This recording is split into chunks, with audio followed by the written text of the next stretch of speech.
संपूर्ण देश को नवरात्रि पर ढेर सारी शुभकामनाएं। आज आप लोगों को मैं बताना चाहता हूं कि नवरात्रि मनाने के 3 प्रमुख कारण हैं। प्रथम कारण तो जैसा आप जानते हैं कि भगवान राम ने रावण का वध किया और दशम के दिन रावण यानी दशानन का वध होता है। द्वितीय कारण जैसा मैं बताता हूँ आपको, इसे नवदुर्गा माता के हिसाब से माना जाता है। Navdurga it means Navratri. एक ज़माने में क्या हुआ था कि दुर्गम नाम का एक राक्षस था। उसने ब्रह्मा जी से भक्ति करके ढेर सारे वरदान प्राप्त किए। उसके चक्कर में उसने पूरे दुनिया में विनाश मचाना शुरू कर दिया। फिर जगदम्बा ने नवदुर्गा रूप लेकर उसका संहार किया। उसी दिन से ये नवरात्रि मनाई जाती है। तीसरा प्रमुख कारण साइंस का है, वैज्ञानिक युग के हिसाब से, कि 2 नवरात्रि आती है। एक तो चैती नवरात्र और एक ये भी आशोज नवरात्र, जो एकम से नवमी तक मनाई जाती है और दशम के दिन रावण को जलाया जाता है। इसके हिसाब से तप करने से, व्रत करने से, साइंस के नियम के अनुसार जो मौसम परिवर्तन होता है, ताकि लोगों का पाचन तंत्र और शरीर की जो बनावट है उसमें कोई चेंज आ जावे और मौसम के अनुसार शरीर ढल जावे। और तीसरा प्रमुख कारण आपने देख लिया है। अब नवदुर्गा के जो 9 रूप हैं, कभी आपने उन्हें समझा है?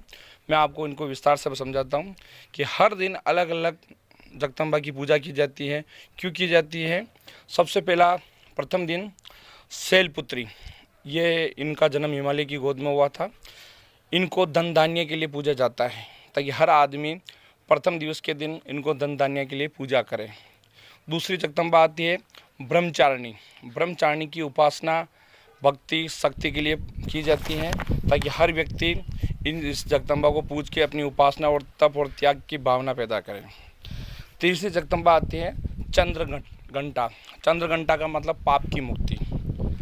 जीवन में मनुष्य जो पाप करता है उनकी मुक्ति के लिए तीसरी जगदम्बा चंद्रघंटा को पूजता है।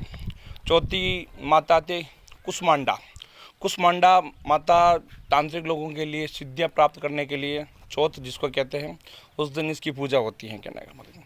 और 5वीं माता आती है स्कंद माता। स्कंद माता मोक्ष प्राप्ति के लिए, जो संत होते हैं, ब्रह्म ब्राह्मण होते हैं, अपने गतियों को मोक्ष करने के लिए इसकी पूजा करते हैं।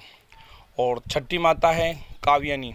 काव्यानी माता शक्ति प्राप्त करने के लिए, इसे विशेषकर राजपूत लोग हैं जो योद्धा होते हैं उसकी पूजा करते हैं। और सप्तमी के दिन यानी कि 7वीं माता कालरात्रि। कालरात्रि दुश्मन का नाश करने के लिए।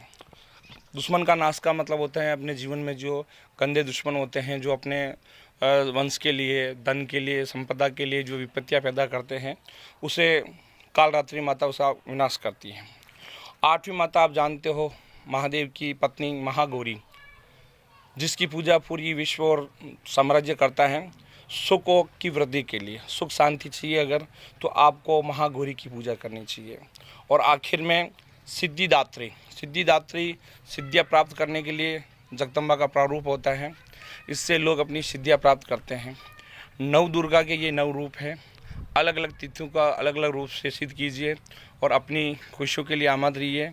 और अपने इस देश की, अपने इस धर्म का, चाहे धर्म कोई भी हो, सुख समृद्धियों के लिए इस नवरात्रि को मनाएं। जैसा कि कोरोना चल रहा है, तो नवदुर्गा के रूप को आप अपने घर पे स्थापना करके उनकी भक्ति कर सकते हैं। ठीक है, विशेष दूरी बनाकर, बिना शोर शराबे के, ताकि क्या अपना देश समृद्ध हो, आगे बढ़े। इस वीडियो को आप अपने यूट्यूब ज्ञान जी स्पेस महाराज में भी देख सकते हैं, फेसबुक में भी देख सकते हैं। कैसा लगा नवरात्रा का ये सबसे संपूर्ण वीडियो? नमस्कार, ज्ञान जी महाराज।